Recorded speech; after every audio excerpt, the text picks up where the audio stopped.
All right, we should be good now. So I wanted to start by introducing myself. My name is Nikki Caboose. I'm the VP of Development for Palm Beach Tech. And for anybody that's unaware, hadn't heard, we actually just had our 5th year anniversary last week on Wednesday, and are happy to announce we're actually going to be expanding and going through a rebrand. So actually our new name is South Florida Tech, formerly known as Palm Beach Tech. And so now we're going to be focusing on, of course, South Florida as a region. So with our members being from Martin County to Miami now, we're focusing on bringing in more members and connecting with more schools and more, of course, headquartered companies also in Miami and Broward. And a little bit about, our mission and vision. Our mission was to build the Palm Beaches into a tech hub, which now, of course, is building South Florida into a tech hub. So like I was mentioning, is connecting with the schools, universities, college, coding schools, any headquartered companies. We also do a lot of events with partner organizations like the different chambers. And this morning, of course, SIM, which is Society for Information Management, their South Florida chapter. So trying to just utilize all the wonderful people that we do have here in South Florida and really connecting the dots and bringing everybody together on important topics such as this morning. I would like to actually go ahead, if I can start with Elizabeth. Elizabeth Decker is the president of SIM, the local chapter here. She can explain a little bit about that organization and what they all do. And then if each of the speakers would just like to introduce yourselves and tell us a little bit about yourself, then we'll go straight into the Q&A and the questioning. Thank you, Nikki, and good morning, everyone. It's a pleasure to be here to talk about leadership training. I had to pause because I never know when I'm actually on mute until I start talking. So in my day job, I'm actually Vice President of IT at Digital Colony. As Nikki mentioned, I'm here as President for the South Florida SIM organization. SIM stands for Society for Information Management. It is a national organization that supports IT executives through networking, information sharing, and training opportunities. And SIM's premier leadership training opportunity is actually called the Regional Leadership Forum, or RLF. I'm a proud graduate of that program. And, I guess prior to COVID, SIM did a lot of in-person events, and we, provided our membership with, reduced fees to those events, but we try to keep it open to everyone. And a lot of that is because we do believe that in order for us to build the next generation of leaders, we need to be reaching out to those who are not members or not yet executives yet. So we do try to keep our events open. Now we're doing lots of webinars. There's lots of opportunities through webinars to participate and be a part of SIM through webinars. So. Very good. Thank you, Elizabeth. And I'm just going to go right with who's on my screen next. So Nicole, if you'd like to introduce yourself and tell us a little bit about what you do. Yeah, good morning. My name is Nicole Ford, and I serve as the Vice President and Chief Information Security Officer for Carrier Global Corporation based in Palm Beach Gardens. Thanks for the opportunity to talk to you guys about leadership and specifically in IT. I oversee cybersecurity, which is a vital function at all companies today to minimize cyber risk and protect information from unauthorized access. These are really exciting times for Carrier as we've just become an independent company with our IPO on April 3rd, trading as CARR on the New York Stock Exchange. And our IPO follows our company's more than 100-year rich history, offering industry-leading brands that include Carrier, Kidde, Edwards, and Chubb. Our products cover air conditioning, refrigeration, fire security and safety, and building automation. During the COVID-19 crisis, we're proud to offer a Healthy Buildings program, our suite of solutions targeted for safe home and workspaces. Very good. Thank you, Nicole. And the next one I've got on my screen is Jason. Hello, everybody. I'm Jason Etheridge. I'm the Vice President of Technical Ops and Product Delivery at Modernizing Medicine. I am a Floridian. I have been, born and raised down in South Florida. Modernizing Medicine is we concentrate in the medical field, obviously, and we are a practice management and EHR company that also offers RCM services. We were born and raised down here as well, and are a cloud native, cloud born provider. I have been part of Palm Beach Tech, now South Florida Tech. For a while, I had an opportunity to speak a long time ago, and have tied into Joe and team. And I have to say, it's a great organization, and thank you for having me this morning. Thank you, Jason. And last but not least, of course, is Christine Vanderpool. Hi, good morning, everyone. I'm Christine Morning. Vanderpool. I'm the VP of IT Security for Florida Crystals ASR Group. And actually just recently, although not formally fully announced, I'm now also the CTO. So I took over strategy, architecture, and on top of that, security. For those who don't know, Florida Crystals ASR Group are the largest producer of sugarcane in the world. So we have brands like Domino Sugar, C&H Sugar, Florida Crystals brand sugar. So the little packets that say sugar. So pretty much a lot of the sugar in the world. So my job's pretty sweet. So yeah, I'm excited. I've been a member now for with the Palm Beach Tech Association for a little over a year. I also sit on the board of directors. Yes, and thank you so much for that, Christine, also. And I do want to give you a little plug, I think, and maybe you'll be able to, of course, say a little more about this. I believe the BDB Palm Beach County also has a panel discussion right after this, right? With Florida Crystals as the sponsor. I think they're all talking about the economic development in the Glades region. So if anybody's interested, I know that's coming up right after this.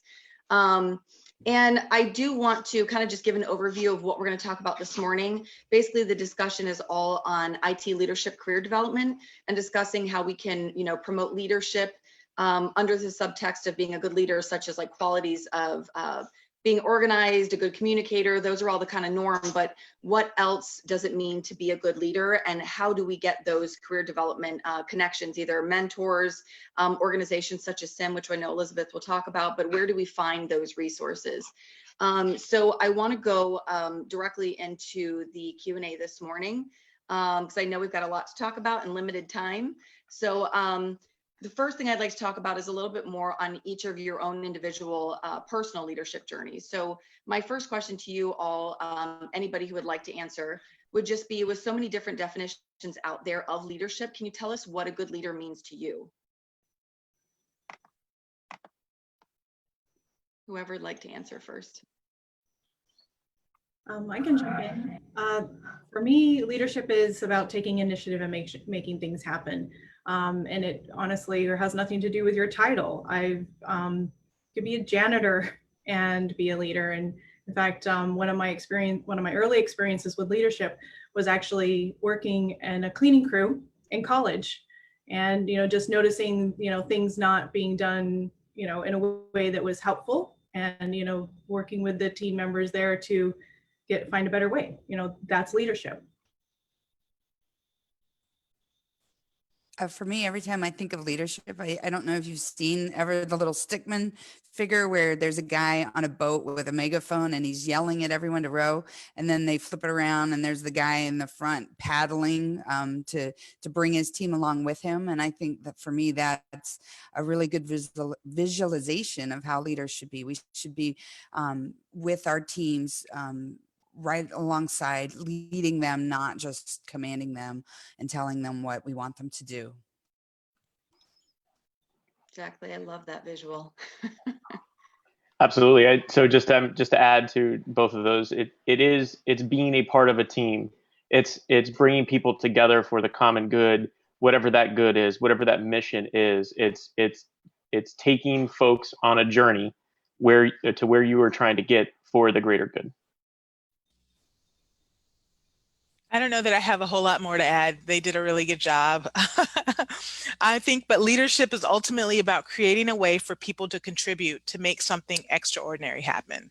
So it's, obviously we're trying to execute against a mission. So it's influencing others to follow that mission and to work together collaboratively to get it done. So I always say that really good leaders influence others. So it's how you use your influence to make something happen. Very good. I can agree with all of you for sure. I do want to talk a little bit about how did each of you get into, I guess, land your own current leadership roles? And did you guys have mentors or role models? Who was kind of the one that helped facilitate that, and that you give some, I guess, credit to you getting there? Who was your support? Well, for me, it was one of a former CIO that I worked for who was really, really tough on me. And I thought he didn't like me. Came to find out, no, he just believed that I could offer more than I was giving myself. And I really learned that lesson hard pretty early on in my leadership career. So I had just become CISO of Molson Coors Brewing Company. And it was about a year to 2 years in advance of the original plan, but life happens and they gave me the opportunity. But they told me, we don't expect you to succeed right away. You know, you're young. I think I was 34 at the time. They were like, this is going to be a challenge. And we know you're normally an exceeds expectations kind of person, but be prepared to fail, and it's okay to fail. So at the end of the year, I had to have a meeting before the meeting of my year-end results, and that's never good. And when I was being told that I was getting the below even meets expectations rating, right? And it was funny because he said it's not about your how, or it's not about your what. You deliver results, right? You get things done, but it's about your how. And your how, what you need to work on, especially as CISO, because it's really important, is not overreacting. Well, I actually took that call in the car, and it was in rush hour traffic. And I remember getting off that call and just immediately going through every bad word in the language, and just screaming and yelling and crying and like, show him, and maybe I'll just quit. And then the car in front of me stopped short, and I had to slam on my brakes, and I did one of those when you're crying and you like catch your breath, and I had one of those moments where I go, oh man, he just told me that I was getting a needs work because I overreact, to which I immediately overreact really bad. So sometimes listening to people that are your mentors is the best thing you can do, because they may see something in you you're not really willing or ready to see about yourself. So for me, I think that leadership really jumped out to me. I was probably in my mid to late 20s, and I was a project manager. I found myself in a project management role. How about that? And I really enjoyed using influence, accomplishing a goal with a team, and getting something across the finish line. It was very rewarding to me to see a team that succeeded and got something across the goal line. That was such a big thing. Shortly thereafter, my company the company I was working for was being acquired, where I kind of acquired my first mentor, who just took an interest in me, and in that kind of reshaping through that acquisition, he spent a lot of time with me, talking about my likes, my dislikes, where I see myself, all that good stuff. And he kind of pointed me in that management direction. So for me, it was being thrust into project management, and then just through great luck, I ended up with a really great guy, taking me on a journey that I didn't know where it was going to end, and it still hasn't. I think for me, I was on a tech track, and I had a boss. She was pretty amazing, who saw something in me that I didn't see. And she challenged me to take on a role that I didn't want to take on. And I was adamant about it. I remember going to her office, and she said, hey, listen, I have this really great opportunity for you to do, build this program. And I'm like, what is this about? Am I not doing well in my role? Like, I was really concerned about my current, kind of performance. And she said, no, I think you really have what it takes to go to the next level. And this is a part of it. And I remember leaving her office, and I was just really puzzled by the fact that she wanted me to do this very, very new thing. Right. And so, ultimately it led me down a path where I built my first security program, and this was years ago. And my interest in cyber But yeah, I think it takes somebody to see something in you. And she was one of my mentors, and she was one of many really good bosses that I had that served as my mentor and really helped me grow. I mean, just like Christine said, I mean, there were certain points in time where I wasn't able to control my emotions, very direct, right? And you can't be direct when you're in a leadership, in a management position. You have to really learn um, great business acumen, how to communicate well. And I had to learn those lessons along the way. And I think that really kind of helped me to not only become a good leader, but, you know, obviously it helped me on my journey up the ladder as well. So that was my story. And I've had those same like conversations where, you know, I think one of my issues was fear of failure. So as you go up in your management career, there's a lot of failure and a lot, you know, several times when you have to kind of look at yourself and say, I can't believe that I did that, or, you know, you've made a mistake and you really have to pivot and learn from it. So it's a really interesting time. So my story this was a long time ago. I was supposed to be a software architect, like, you know, like one of those really techie people. And while working in towards that direction, my boss at Broward County left, and there was me and another senior level person that were both vying for the job. Actually, I hadn't decided I wanted the job, but when I heard the other person was going to apply for the job, I was like, nice guy, but I really don't want him for a boss. So then I had to apply for the job to make sure that, I actually, had a choice in who my boss was. So it turns out that in the end, I feel like I'm actually better in that capacity than I would have been as a software architect. I mean, I was talented, but, probably there were others who were much more talented than I. And, that I just found my, I guess, niche, if you will. It worked for me, and, got more into project management, continued on the leadership track, and really enjoy working and building teams. It's something that I really enjoy.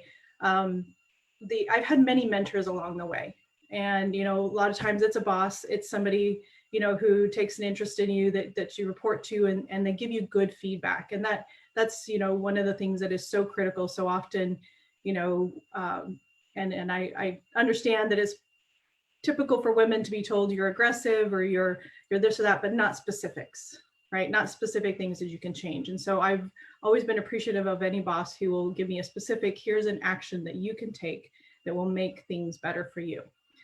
The other mentors that I have been fortunate to have actually came through my participation in the Regional Leadership Forum. I stay in contact with many of the other graduates and, ask their advice all the time, as well as the facilitators of the program. I've always been available and willing to help out when I have a question, or, like, how do I deal with this situation at work?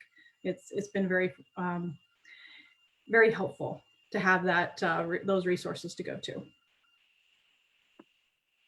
Thank you very much for all of that. And actually, a couple of you made some comments that are a perfect lead right into my next question. I apologize because I'm struggling with the dogs right now. They're both in my lap. Basically, you a couple of you had talked about some of those interpersonal and interpersonal skills that I think were kind of more apparent as you got into leadership that were more necessary. So can you talk a little bit about some of those skills that you found necessary as you moved into upper management, and maybe why they're so important more in management or leadership than they were prior to a leadership role?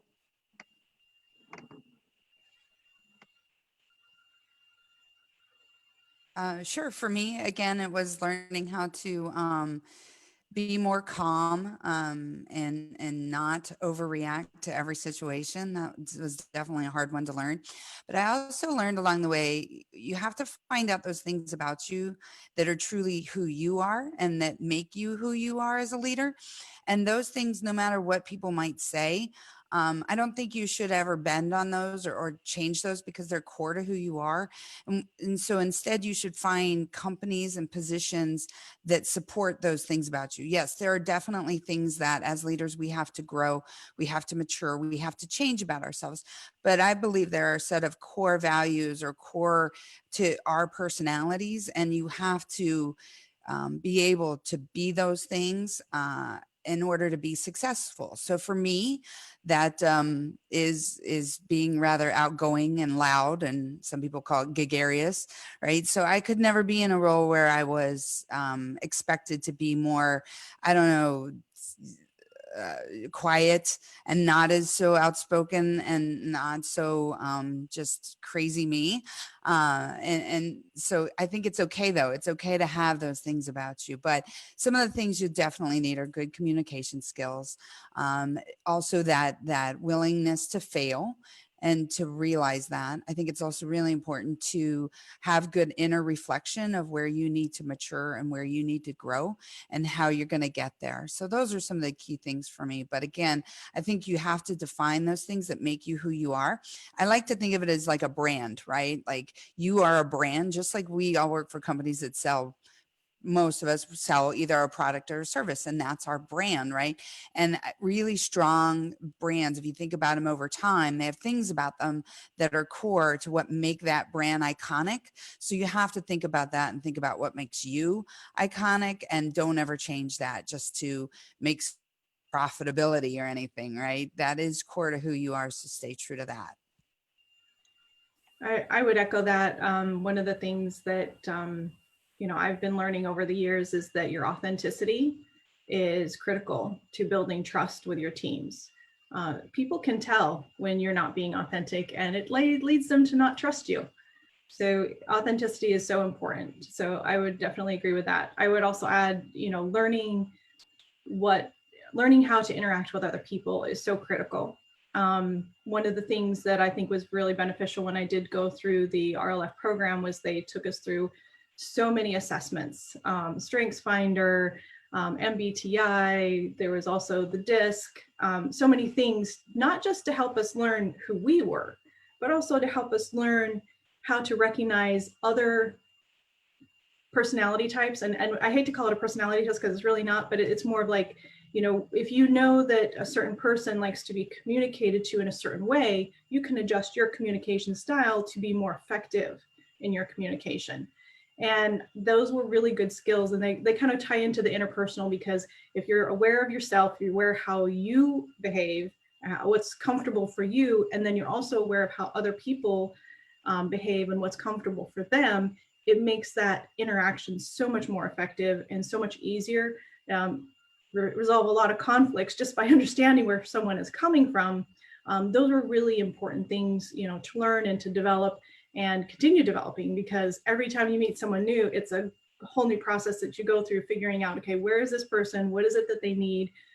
How can I best interact with them?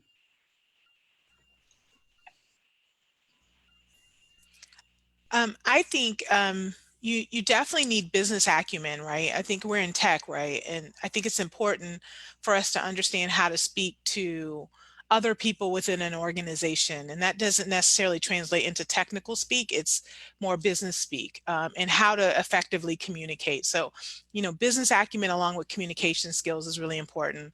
But I also think it's important as an IT leader to learn how the sausage is made, right?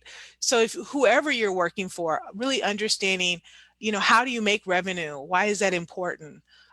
Really helps you to communicate with others within the organization when you know what products you're selling, how you're selling those products, and why it's important. I always think the power of influence is very, very, very critical. The ability to influence others, especially in the role that I'm in, like as a CISO. I'm not necessarily doing all of the technical work, but I have to influence people that are, right, of doing things a certain way, or making an investment in something. So I think the ability to influence others is pretty critical. And then the power of networking, to me, is critical too. The fact of the matter is you need tons of people around you that are great at other things that you're not good at. And, surrounding yourself with people who kind of play up on your, strengths is very, very important. And networking and knowing, who in your network has specific strengths is very, very important. So those are just critical skills to me that I think are necessary. So I would plus one on Nicole, Christine, and Elizabeth. They've covered it really well. I think just to add on just a little bit there, I want to emphasize the calm in the storm, right? So the not overreacting or leading your folks through calmness. And so when you do get excited, they understand that it's a real thing. Otherwise, you are the calm in the storm. You are the compass, if you will. But also, for me, it's an investment of time into your people. So not only are you surrounding yourself with, people that complement you and because you can't be the most technical person, or you can't be this, or you can't be that. But really it's investing in people for me and raising them up, getting them to where they want to go. So it's really not about me, it's about them. And that's a lot of work in the sense of investing time in people, because it comes, with some emotional aspect to it, or working with people is the most rewarding, but also the most exhausting thing that you can do mentally wise, right? So for me, it's always been about investing in the team and the people. I happen to like that answer. I think that's my favorite one, Jason. I did want to talk a little bit about that as well, as because a lot of you had mentioned obviously communication skills and working with other people, which I think, to reference what Elizabeth said, is with, quote unquote, different personalities, that it is super important to be able to do that. I think also once you're in a leadership role, which kind of goes into my next question, is not only the individual people on your team, but working with different departments now. What can you guys tell me about the connection that you see between executive leadership teams and HR, recruiting, other departments within the organization? How can that aid in your, your leadership for your employee or staff, and how those other departments can aid in that development? So my thing is, so when it comes to working with other groups, it's always we're working together. But for me, I'm always trying to put myself in HR's seat or in someone else's seat to understand how they're seeing the world and what is particularly difficult for them, or what makes their life easier. And then it's just teaming up with those leaders and their teams to make everybody's life better, right? Because if we can help each other, it's about going in the same direction. It always is. How do we go to the same direction? How can I help you? And if you approach those your other fellow colleagues, leaders, teams, that in that direction, they will flock to you, and they will always be there to help you, and they will also put themselves in your shoes and say, hey, how can I help you? This is the way that I'm seeing it. This probably has to hurt you this way. What can I do to help? I think for me, I believe the connection between these groups is the recognition of the organization's common purpose, values, and desired behaviors in our culture. These three elements are so vital to the development of our future leaders and ultimately to our results. For our company, it's called the Carrier Way. Our leadership team launched the Carrier Way, a set of principles that all of our Carrier staff members worldwide should aspire to embody and perform to. Our leadership had been working on it for many months through a global focus group and outreach of our employees and building that base. We launched it during the pandemic, which was really odd, but I think it really kind of collectively joined all of those teams together. So I think, to the extent that we can embody the Carrier Way, which means that we're working together in a more collaborative way, and we're taking the time to really think about each other's points of view and how we can support one another. I think that that's critically important. I think one of the things that I've heard over the last couple of years was that we need to stop thinking of IT as separate from the business. IT is part of the business. And in fact, IT should be a business enabler. Well, if you're a business enabler, how are you going to enable the business if you're not spending time with them and understanding them? And I think it goes to what others have already said, that, it's about being there to support the business. It's about being there to, sorry, I lost my train of thought. So I'll just move on with that. The other thing that I want everyone to think about is that, when it comes to not only your employees' development, but your development, last week, SIM board members, Jason and Debbie, spoke about talent reviews. Well, if you want to be in those talent reviews, you need to make sure people know your name. And the best way to make sure people know your name is to be involved in the business, helping them out, doing things for them. If they don't know your name, you're not going to be in those talent reviews. You're not going to be considered when it comes time for a promotion. And your employees aren't going to be considered. I mean, that's one thing that I actually learned early on in my career, is the decisions I make as a leader do impact my team and the perception of my team in the organization. And that could be for good or for bad. So we do definitely want to make sure that we're engaged with the business and make sure that what we're doing with the business is creating a positive effect for the company, but also for yourself, for your team, and down the line.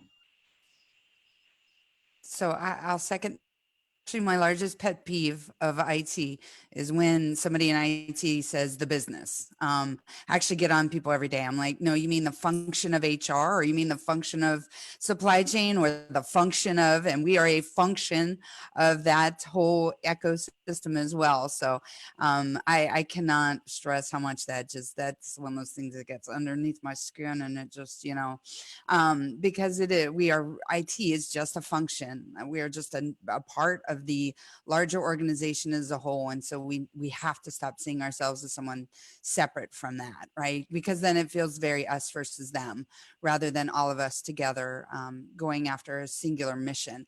I think one little tip and trick I learned a long time ago in one of my many communications courses that I took was, twofold. When you're telling someone, giving them some information, make sure that it's valued to them, especially as you move up and you have meetings all of a sudden with SVPs and even the CEO and stuff. They don't have a lot of time. So make sure that the message is really meaningful and impactful and something that they really need to know and be part of and understand, right? And you've got to make that very clear and not extra wordy and not a bunch of extra information they don't need to know, right? So really work on clear, concise, consistent messaging. And then also what's in it for them, right? I'd love to say that people are 100% unselfish, but they're not. They all have goals and they have things they have to get done too. So when you're talking to someone, remember to focus on the what's in it for them, and it will resonate better and it will help you get that message across. Thank you for that, Christine. And something that you had mentioned, as well as one of the other panelists, is that I think that, a lot of times people do think of IT as kind of being on the back, and it's like more of like a necessary evil. But I think that especially now during the pandemic that we're realizing how important tech really is.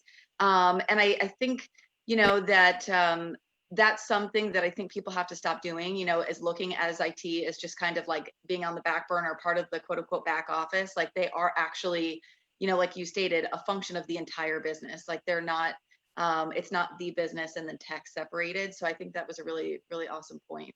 I did want to ask a quick question there, because this actually came through chat as well, is just how do you think your leadership skills have changed at all, especially through the pandemic? Like, have you guys changed any of the ways, obviously, that you're communicating with your team, or just any of your skills? Do you see it harder to actually do that, to lead being remote with most of your teams right now? So for us, I would say, Modernizing Medicine is a very digitally enabled company. So it was a very easy transition to fully remote for the, foreseeable future. For me as a leader, it's really weird. I'm kind of an introvert, but kind of not an introvert. So, but what I really miss, and what I think takes more energy and more attention, is what I call walking the floor, right? So when you're, and it's not just your teams, you're walking around, you're creating those relationships, you're, checking in on people and or, whatever, just to hear and feel the energy, or, you kind of that intangible thing of just working with people and talking to them face to face, where you get to hear and or see what they're thinking. So it takes more work to kind of walk the floor. That's one of the things that I think has been that has had to change for me, is getting better at walking the floor virtually and talking to folks, whether it be within my realm of influence, or my direct realm of influence, or outside of it, but keeping those conversations going. That's been the thing that I've had to work hard at. So I think I had a little bit of an advantage coming into COVID. My prior job at Cross Country Healthcare, I actually oversaw our India office. And when I started at Cross Country Healthcare, my entire team was remote, either other places in the US or in India. And it is different. And I agree with Jason, like it takes more work. In fact, a few years back, I hired a person to be a systems analyst, and she was going to be remote. And I told her, like, you're going to have to work harder. You're going to have to work harder, because if you don't, people won't know who you are. They won't care who you are. And unfortunately in that industry, we had layoffs. When it comes time for layoffs, you'll be one to go. Fortunately, she took my advice and did work very hard at building the relationships, through email, through chat, through phone calls, so that people knew who she was, so that when time came, we're like, oh, we have to make some cuts. She was not one of the people. They valued her work and they valued what she did for them. And that's true for any of us, whether it's walking halls or just, being there to help people, again, being that business enabler that IT is supposed to be. You have to put more effort and more work into it. When you're remote, you have to find other ways to communicate versus hallway conversations, and make the most of it and do lots of video calls. I think I get energy from others. Are you continuing this question, or you want to go on to another one, Nikki? No, go ahead. I'm sorry. I actually just got kicked off for a second from my Wi-Fi. So whatever Elizabeth just said, I just missed. So I'm sorry. Go ahead, Nicole. Okay. Yeah. I just wanted to say just one point. I get energy from others. So not being in the office has been a little tough, right? So similar to what Jason said, right? So I put a lot more effort into meeting with people and, one-on-ones, and, even a lot of group chats, even with my team, although I have a global team. So I have a team all around the world, and I'm used to, over communicating with my team that may be across, in India or, in Asia Pac, but now that I have to do that with all of my teams and with my peers and with the executive leadership team. And so it makes for long days and a lot of conversations. And I think I have to be extremely intentional about how I lead, because authenticity is really hard over chat or over Zoom, right? How do you more inflection of my voice, or, when there's a point that I really want to make, I have to really take extra steps to make sure that I've made that point. And, making sure that I'm on chat or they can see me via video versus, not being on video. That means I have to get up, do my hair, and put on decent clothes. Like, yeah, it's a lot of work. But yeah, I think as a leader, I've recognized the difference. I won't say that I don't want to go back to, pre-COVID-19 days, because I do enjoy being in the office. But I do think we won't go back to that normal, every day in the office, maybe 50-50 or something like that. But yeah, just a ton of work. Yeah, we had actually talked on a previous panel about just the new norm of being on video all the time, and even how that does just turning on your video actually forces people to pay attention to you because they know you're looking at you and vice versa. So I think it is definitely a whole different world. But and we had always talked about too is just every time you feel like you're almost over communicating things, that's how you have to. Times to make sure the other person is getting it, and through maybe different forms also. I do want to ask another quick question before we move on to the next topic. This was actually a question that came from Elizabeth, which I thought was great because I would not have thought of this, but she had asked, how does the bureaucratic responsibilities of management, such as, the not so fun things, such as like performance reviews, discipline, fit into actually being a good leader and playing a critical role in being a good leader? So since that was my question, do I have to take it first? You don't have to, but you're welcome to. So this is the way I was thinking about it. Like, how many of us have, been surprised by a mediocre review? And I heard Christine say that she has, maybe even a bad performance review, or, you received that constructive criticism that really wasn't very helpful at all. Or maybe you've even been fired. I have been fired in my life. It's hard, particularly if you have a boss who isn't good at it, or who isn't good at it. Just like maybe those things are not things you want to be good at, but they don't do it well. They do it in a way that leaves you feeling horrible about yourself, or just like that person is a real jerk, right? And the thing is when I first became a manager, I was fortunate that I was given the opportunity to go through leadership training that taught me all these different things and how to do them well. And it was important because in 1 year, I went through an FMLA, complaints to the union, a sexual harassment incident, employee creating a hostile workplace, then a workers' comp claim, and then that workers' comp claim turned into a potential fraud that I had to investigate.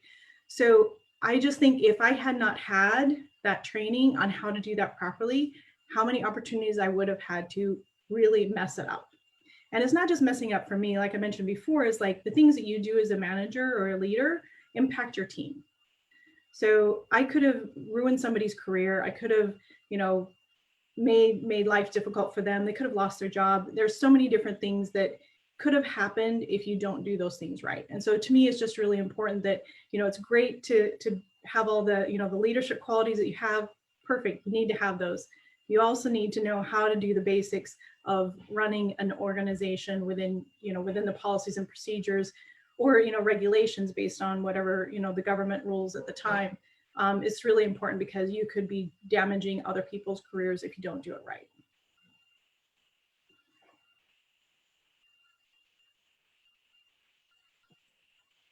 So for me, I think one thing is that I always try to do with my teams and people I'm mentoring, I ask them where they also believe they need to improve upon, right? I can point it out to them, but again, like I said earlier, getting to a point of self-realization. So maybe guiding them down where I hope that they'll answer on what they need to work on, which isn't easy. Most people will have a really hard time, especially early on in their careers, identifying where they need to improve upon and where they need work. But I think if you guide the conversation in a certain way, and maybe give them hard examples, I think that's really important too. I hate when people talk in vagueness, like, oh, this person is, no, give me true examples. Think about real examples that you can give them where they can really start to see that behavior that needs maybe some improvement, or that quality that needs some toning, right? Because that way they can really start to analyze the situation for themselves and go back to it and remember what was going on at that moment and why maybe they acted in a certain way, or why they came to a certain conclusion or did a certain action, right? So I think just trying to give them hard examples also helps, because it takes that vagueness out. And just be honest. That's the other thing. We always tote around, oh, we don't want to hurt somebody's feelings. I mean, yes, we can't hurt somebody's feelings, and you have to be professional about it, but you also have to give them the hard information and the hard truth. We don't like hearing it. Trust me, it's not fun, but sometimes you have to hear it, and we have to give that to them. I think coming from like healthcare, some things you have to do well, right? And no matter what, and you have to know how to provide feedback. I think feedback is a gift, right? And it's something that I always tell my teams is that you take in feedback to make adjustments. So teaching your directs or your teams how to do basic foundational leadership and management, I think is extremely important. I went through a leadership development course as well, where I learned the basics and the fundamentals and how to, provide feedback, or how to do a good performance review, or how to give somebody like actionable feedback. And like, I think Elizabeth said it right. Like, you could damage somebody's career if you don't do those things right. So I make sure that, in my training budget, I make room for training for new leaders so that they can learn those foundational activities and fundamentals so that they do those things right. People shy away from giving people honest feedback. And they don't. In some instances, even in performance reviews, you walk away going, what just happened? And what am I supposed to take from that? And if you ever feel that way, I think that means that person didn't get, hopefully, they got the training. But if they didn't, then they really left the person feeling, like they don't really understand what the next steps are in the process. And that's unsatisfactory. So I think those fundamentals are really important. So I think everybody's covered this pretty well. I'll just tack on my 2 cents, which is it is my fault if I have a review with somebody and they are shocked, either good or bad, right? In most of, and I can't say always, but most of the reviews that I've ever given throughout my career have been almost a foregone conclusion. And we review the actionable feedback and or the action plan for the next year. That the review itself is almost a foregone conclusion, because I really do try to put my time into the folks through the year, keeping the conversation going, whether it be one-on-ones or just, at the time of something, not in the heat of battle, right? Not when we're all, fighting the fire, but, that follow-up right after, hey, one thing that I noticed that, happened, last week, blah, blah, blah, blah, something to think about, right? And so that you've given that to them kind of in the just after the heat of battle, so it's something for them to think about. But just to echo what everybody else said, is it shouldn't be a surprise, and you just keep working with your folks. And reviews just aren't fun, but they are what they are. Yeah, it sounds like the common theme. Each of you gave your own different answers, but it sounds like really there was a theme of, bad news is still better than no news, and that continual news is needed, that you need continual feedback. And it's not just that one annual review, that you have to always be talking to them and communicating with them so that they know what's going on. So like you said, Jason, it's not just a surprise, which I think you're very right, is that if it is, then you probably weren't doing your own job to give them feedback throughout and, better themselves. I do want to get a little bit into, just because we've got about 10 minutes left, of what each of your organizations are doing internally, and maybe some resources for people for their own leadership development. So my first question would be, is just for your own organizations, what resources are offered internally to help with leadership development for some of your staff that are maybe looking to become a leader or maybe new leaders?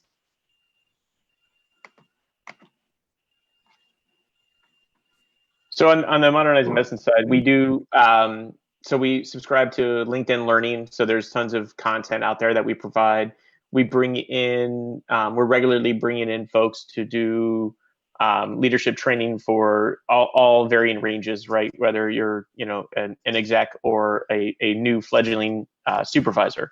And then tagging folks that are that are next up to be the supervisor, right? And so we bring in folks from Nova, a few different sets of courses that we run through. So there's kind of structured and unstructured. Internally, we also have we have a program called MMWIT, which is Modernizing Medicine, Women in Technology. And so there's through that, and I know that's kind of targeted, but through that, there's also a mentor program for folks that are in that program.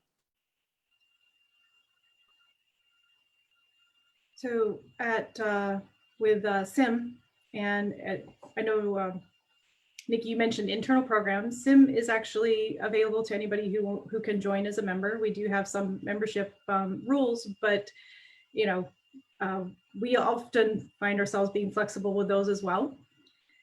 The Regional Leadership Forum is our premier leadership program, and it's 6 two-day sessions across 9 months.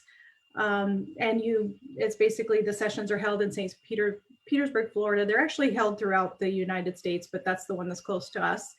And I'm trying to think of how to quickly express it, because it's so much. Like, you go through and you read 20 plus books. You have leaders from across the country who come and speak to you about their leadership journeys. You go through a number of assessments, as I mentioned, you know, that I've done them. They're very helpful, very useful. You know, you learn your MBTI, you learn what how your communication style, you learn your learning style, all those things, but also helps you learn how other people interact and work. So it's a very valuable experience. It is pricey from the perspective that it's probably not something within an individual's reach. However, we do have a lot of companies will sponsor their employees to go in. In fact, many companies, you know, big companies, Mass Mutual, things like that, companies like that, actually, you know, use that as their leadership program and send their employees instead of creating one internally.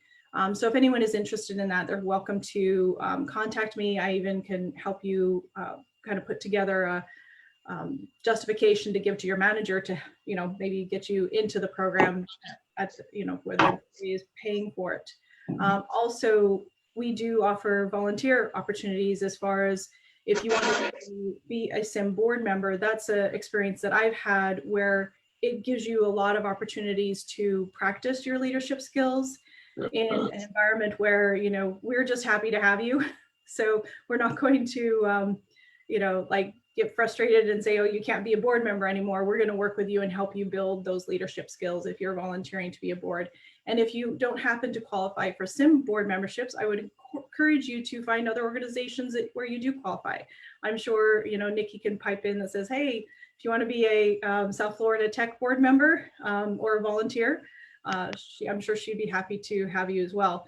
So volunteering in those leadership capacities is a really valuable experience that you can put on your resume, that you can, you know, learn from, and certainly, you know, recommend that as a resource for learning leadership.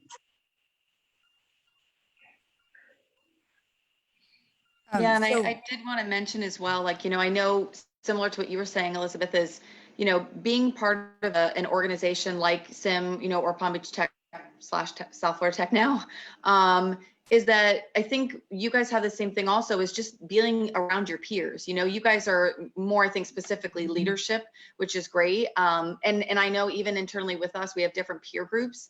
And I forget which one of you had mentioned just working with your peers and learning from your peers is very important as well.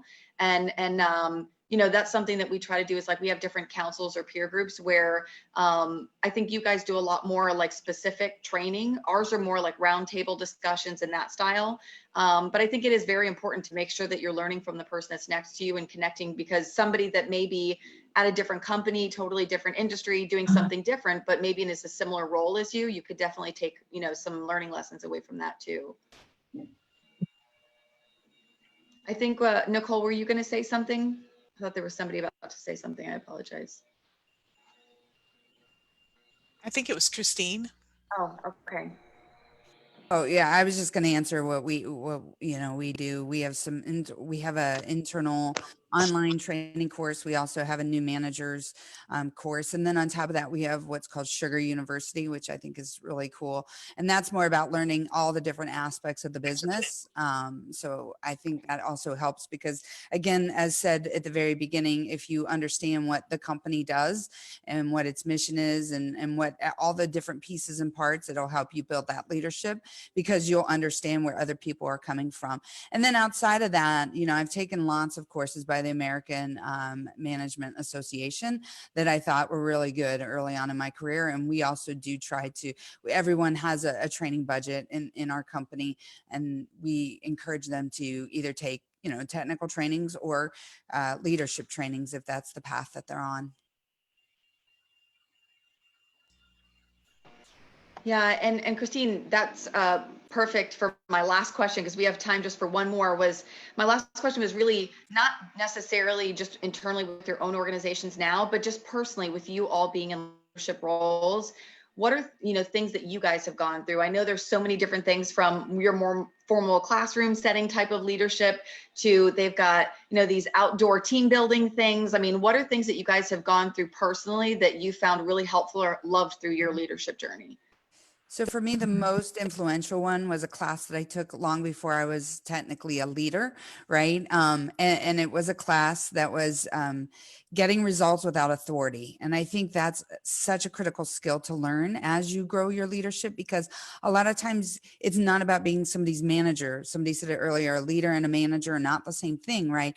And a true leader can really drive and get results out of people without being their direct line manager and having control over them or what is perceived control, right? It's about how to get people to come along this journey with you and do that. So that was just one class that I found extremely important and really helped me propel my career into actual leadership. I think it's critical for people to, I have a career coach and I've had one for years. I have one that follows me throughout my career, somebody that I can, that's a sounding board who helps me to kind of, you know, address any issues that I may have. And I can run scenarios by. So that's something that I think is really important. I think it's important as an individual to invest in your professional development and to make sure that you're always continuously learning. I think that that's a part of being a leader. So that to me has been really important. I took a class called Leading with Influence, which I thought was critically important to help me really learn to lead without even having the management title at the time, but really helped me to understand what critical skills were necessary. So I think you have to be the master of your own ship. And part of that is really kind of charting a course for where you want to go and how you want to get there, and getting people, I call it your starting five, together to really help you get there.